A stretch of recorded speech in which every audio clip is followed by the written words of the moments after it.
ስሜ ይስሐቅ ንጉሴ ይባላል። የኢትዮጵያ ወጣቶች ምክር ቤት ዋና ጸሐፊ ነኝ። እንደሚታወቀው ወጣቶች ምክር ቤት ዋና የተቋቋመው የኢትዮጵያን ወጣት ድምጽ ለመሆን ነው።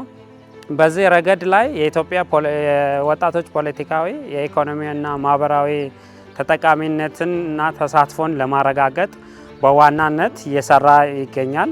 እንግዲህ ሰላም ስንል ከሰላም ስንነሳ ሰላም የሁሉም መሰረት ነው። ወጣት በአሁኑ ሰዓት ኢትዮጵያ ያለችበት ነባራዊ ሁኔታ ይታወቃል።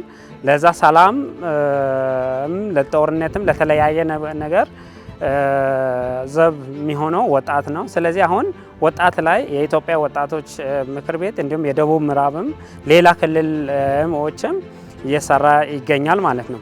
ስለዚህ ሰላም ስንል ሰላም መጀመሪያ ለማምጣት የወጣትን ተሳትፎ በዋናነት አብክረን መስራት አለብን።